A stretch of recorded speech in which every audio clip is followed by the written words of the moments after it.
Thank you very much. Welcome back to Grameen Phone Presents the Naveed Mahbub Show. This evening's guest is the Country Director of Save the Children in Bangladesh. Please welcome Michael Mcgrath.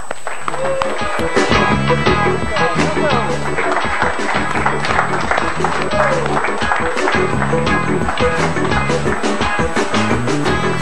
you. Well, Michael, welcome to the show. Thank you very much for inviting me, Naveed. Michael, remember the first we met? I remember it was at Naveed's Comedy Club over in Baradara before, and it was with Ian Bagg, that comedian from the US. And the first thing he noticed when he came to Bangladesh is the dire condition he saw children in, especially on the streets. And he was actually talking about it on the stage. And right then, he randomly picked you from the audience and asked you, what do you do? And you said, I work for Save the Children. And the next thing he asked him is that, oh, okay, so when do you start your work? Yeah. But Michael, you not only have you started your work, but you guys are doing a phenomenal job. So kudos. Thanks very much, Naveed. Yeah, we've been working for about 40 years here, but and I think we've done some very fine work, but there's so much still to be done. Absolutely. The Bangladesh has made a lot of progress, but the condition of children here really, there's a lot of issues we've got to work on. Well, we're working across the whole country in education and health and so on, but a couple of things I'd like to mention. I mean, one of them is child labour. There's around 7.5 million kids in Bangladesh that are working. Now, a lot of these children are doing a great job helping their family, and often the work is not too bad, but some of it is really very hazardous work. And I'd mentioned that when I was up in Kurugram, I had a look at the biddy rolling. Do you know about the biddy rolling? I know a little bit, and you're talking about the bidi, the very cheap cigarette. Yeah, that's right.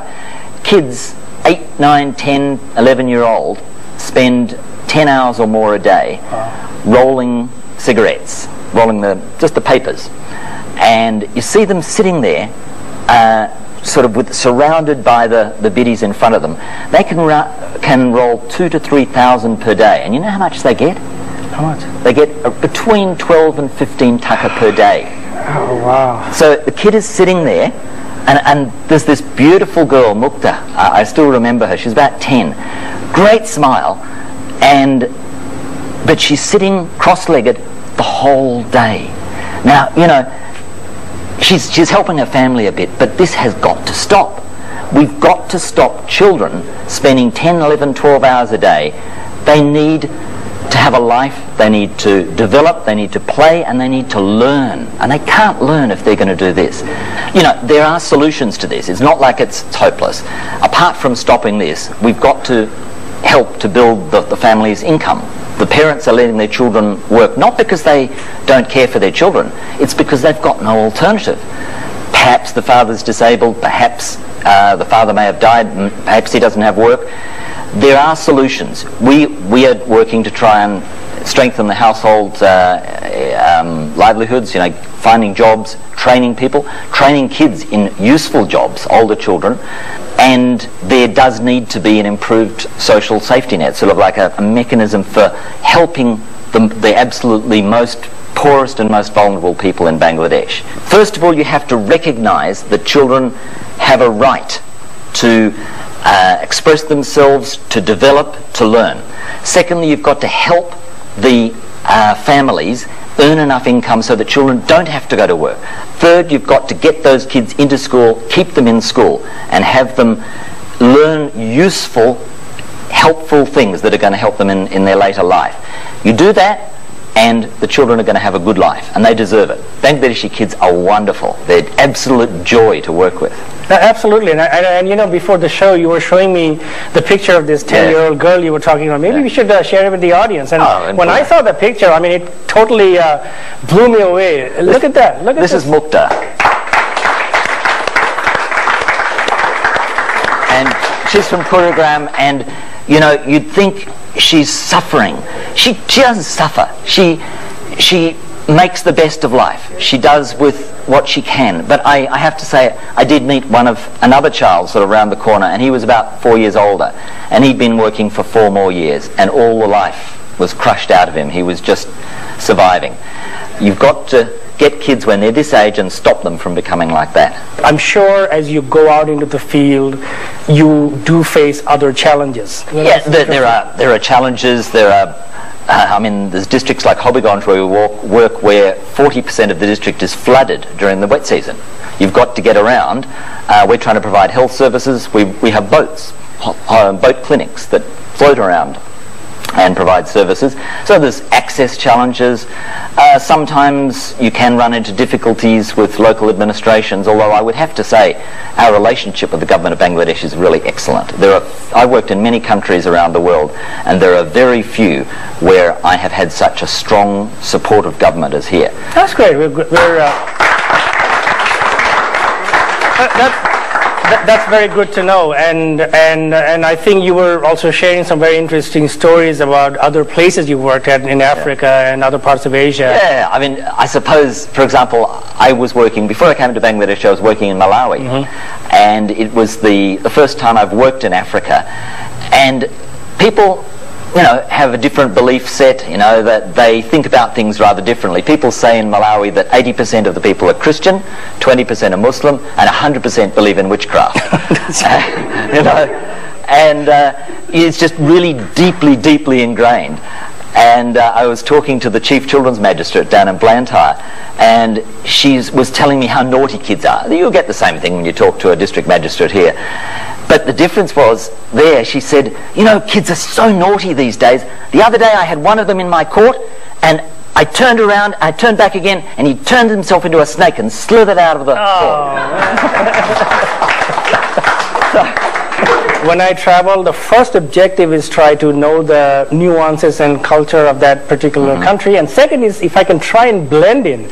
That's the best way to go around. That's the safest way to go around. Now, I think blending in might be a bit of a challenge for you in Bangladesh.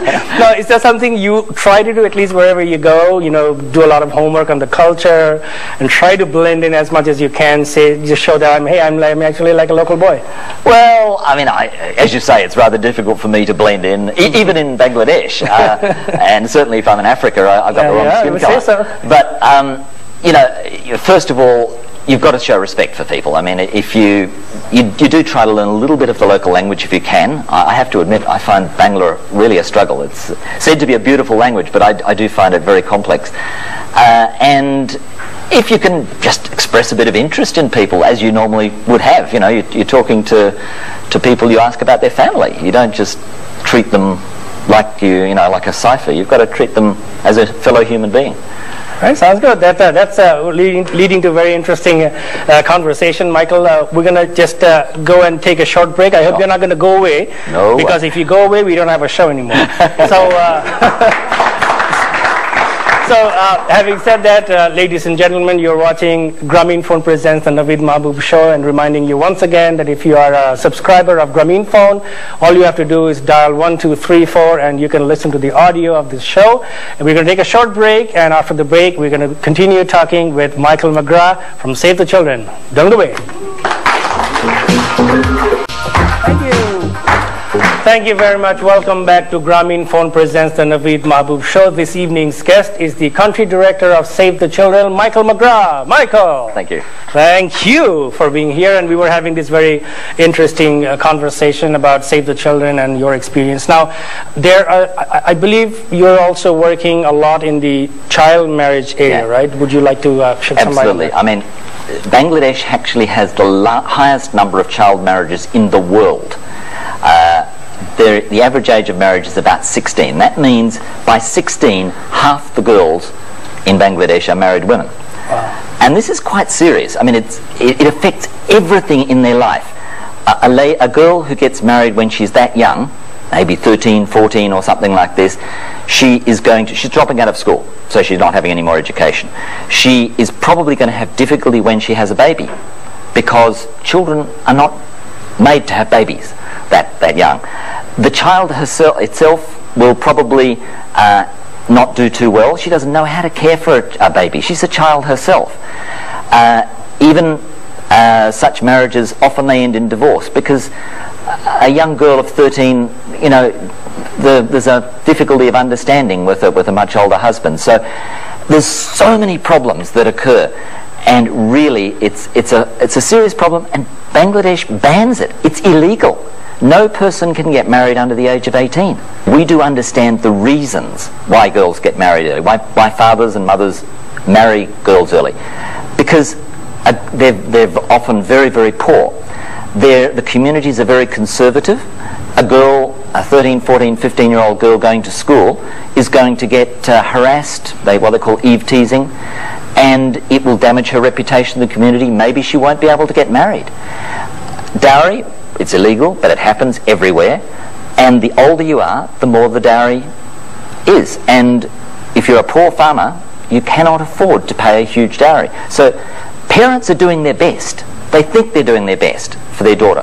What we've got to do is to change the circumstance so that parents don't feel they have to marry their daughters early. Not blame the parents, but change the environment in the community so that nobody tolerates eve teasing, so that dowry is not accepted, and so that parents understand the value of their daughters getting an education. In fact, I tell my 7-year-old daughter that if a guy ever, if a guy likes you or you like a guy and he says, I'm going to marry you, but you need to give me an LCD TV. And then I'm going to say, you need to go and tell this guy, well, you go marry that LCD TV then. Right? That means this guy doesn't get turned on by women, he gets turned on by TVs. If you want a bicycle for a wife, then you get turned on by bicycles. You're sick, man. That's what I say. Would you agree? Absolutely. Now let's go to your family. You have, you're married, you have 4 kids. Yeah, that's right. Now your eldest is 19 and a half, and your youngest is 8, right? Yes. Because you've got 3 daughters and 1 son. That's right. I have to say that you are a minority at home, right? Absolutely. Sometimes, 4 women and 2 guys, but my boy is pretty strong. He's fine. Look, your boy's 8 years old, man. Come on. I'm just kidding. Now, I really want to kind of digress a little bit. And I really want, if you're okay talking about this. Yeah, your little earring over. That's pretty cool, by the way. Yeah. How many people think that's cool? That is cool. Come on. No, this is absolutely good. I think this is a very interesting message you have at work. People say the boss always has to be very serious, prim and proper. And here is the country director. Hey, what's up, dude? Check out my earrings. I'm sure that's a very casual message, right? In our culture, in Bangladesh, you go to an interview with maybe for fun, what we could do, we could kind of shave your beard, and we send you to an interview saying that, hey, I want to be an intern. And they'll say, oh my God, look at that earring. You're fired. But tell us about that. Whose idea was it? Well, I had my ear pierced. I think when I was 30, I had a midlife crisis very early. But 30, you had a midlife crisis? Oh my goodness! But my wife gave me this actually. Oh, cool. Yeah, your wife is going to be a cool lady. She is. She's so let's give it up for her wife. His wife, rather. My wife, and definitely I did not have a child marriage, but she's like 10 years younger than I am. She was 22 and I was 31 when we got married. Now, she's been after me to get my ear pierced. And now you should do it. I should do it? Yes. And tell you what, let me ask you one thing. Was that an antidote to your midlife crisis? Yes, it was. It worked well. It worked well? Yeah, I didn't have any more midlife crisis till I was about 40. So. Oh, okay. Oh, so you had another one at 40. We're going to come to that later, but let me ask you one thing. So I have to say, is that real diamond over there, by the way? No, it's a ruby. Oh, it's a ruby. Yeah, okay. Mm. Now, I have to say your wife did a very smart thing. It was a good investment. You were 30 years old. Okay, here, Michael, here, take this, put this on. You're going to look cool. It's much cheaper than getting a red sports car or, get another, you know what I mean, right? Right. Now, let's talk about your second midlife crisis. You said you had a second one. How did you go pierce the other? No, I bought a motorbike. But you bought a motorbike? That's cool. So what kind of motorbike did you get? Oh, it was a Kawasaki. Kawasaki? But I'm afraid I was living in Samoa, and the island's about this big by this big, and you start the engine up, and by the time you got into first gear, you've reached the beach on the other side, so it wasn't worth it. You need an amphibious one. Yeah. Right? I think we're actually running out of time. Unfortunately, Michael, this was a lot of very interesting conversation, and I'm sure if we did not have a timer running over there, we'd be here for another 2 hours.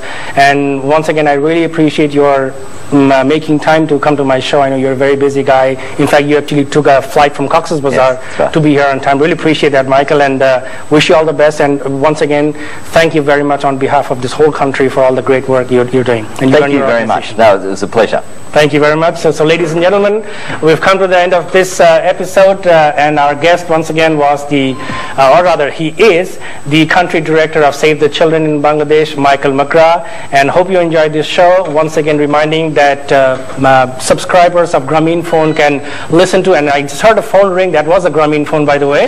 So subscribers of Grameen Phone can listen to the audio of this show just by dialing 1234, and if you enjoyed this show, you can see us once again next week on the same channel, same time, that is NTV, on Grameen Phone presents the Naveed Mahbub Show. And till then, this is Michael Mcgrath, Naveed Mahbub, Grameen Phone, NTV, and the wonderful audience over here wishing you adieu. Thank you.